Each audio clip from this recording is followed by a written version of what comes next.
Terima kasih untuk moderator. Di sini saya akan menjelaskan tentang jenis akad pasar modal syariah dalam bentuk saham syariah dan reksadana. Yang pertama ada akad ijarah. Akad ijarah adalah akad yang digunakan untuk menyewa atau memperdagangkan sesuatu yang dimiliki oleh satu pihak penyewa dari pihak lain penyewa. Akad ini mengikat penyewa dan penyewa dalam penerbitan efek syariah di pasar modal Indonesia. Terus yang kedua ada akad kafalah. Akad kafalah adalah akad yang memberikan tanggung jawab kepada kafir, pemegang kafalah, untuk membayar atau menjamin pembayaran kepada pembiaya pemegang efek. Akad ini mengikat pemegang kafalah dan pemegang efek dalam penerbitan efek syariah di pasar modal Indonesia. Terus yang ketiga ada akad istisna. Akad istisna adalah akad yang mengikat penjual dan pembeli dalam transaksi jual beli. Akad ini mengikat penjual dan pembeli dalam penertiban efek syariah di pasar modal Indonesia. Terus yang keempat ada akad wakalah. Akad wakalah adalah akad yang memberikan kewajiban kepada wakil wakalah untuk menyelesaikan transaksi atau melakukan tindakan tertentu dalam nama pemilik modal. Akad ini mengikat wakil dan pemilik modal dalam penertiban efek syariah di pasar modal Indonesia. Terus yang kelima ada akad musyarakah. Akad musyarakah itu akad yang mengikat beberapa pihak untuk menyelesaikan transaksi atau melakukan tindakan bersama. Akad ini mengikat pihak-pihak dalam penertiban efek syariah di pasar modal Indonesia. Terus yang keenam ada akad mudharabah. Akad mudharabah yaitu akad yang mengikat dua pihak untuk melakukan investasi bersama. Akad ini mengikat pihak-pihak dalam penerbitan efek syariah di pasar modal Indonesia. Semua akad memenuhi prinsip syariah dapat digunakan dalam penerbitan efek syariah di pasar modal Indonesia. Fatwa DSN MUI KS mengenai pasar modal syariah dalam bentuk saham syariah dan reksadana syariah.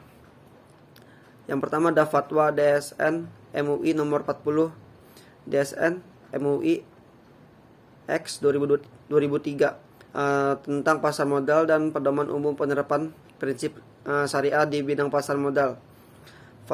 Fatwa DSN nomor 40 atau DSN MUI X 2003 mengenai pedoman umum penerapan prinsip syariah di bidang pasar modal disahkan di Jakarta pada tanggal 23 Oktober atau 16 Syahban 1423 Hijrah dengan KHM Asahal Mahfud sebagai ketua dan Prof. Dr.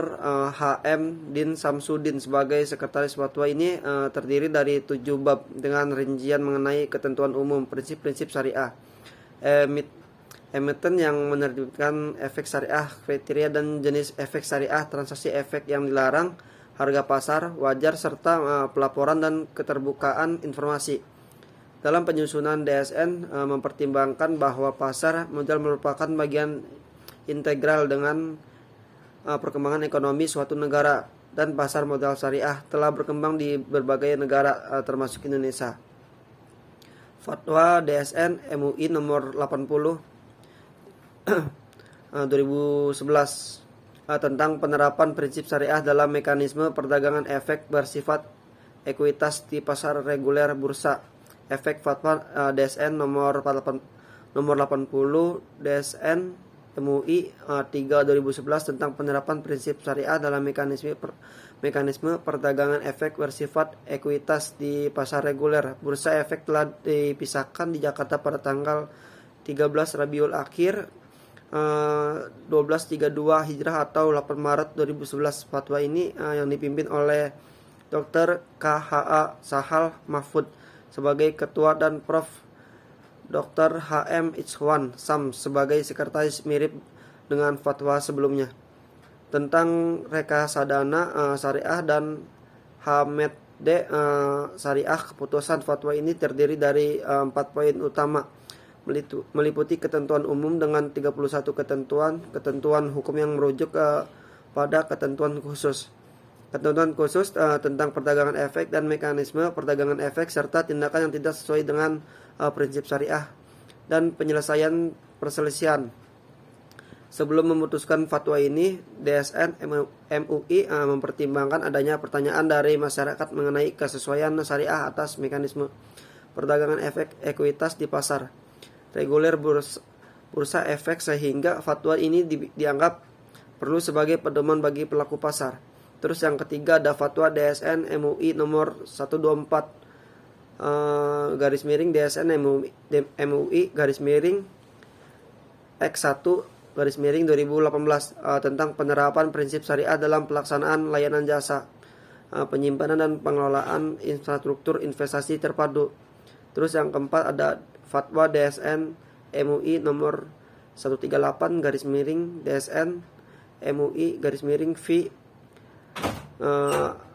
garis miring 2020 tentang penerapan prinsip syariah dalam mekanisme clearing dan penjaminan penyelesaian transaksi bursa dan efek bersifat ekuitas.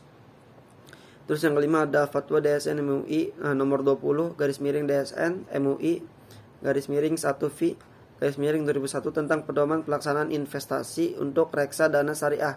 Sebagai dari fatwa DSN MUI ini terjadi dasar pengembangan pasar modal syariah di Indonesia. Terima kasih. Saya kembalikan lagi kepada moderator.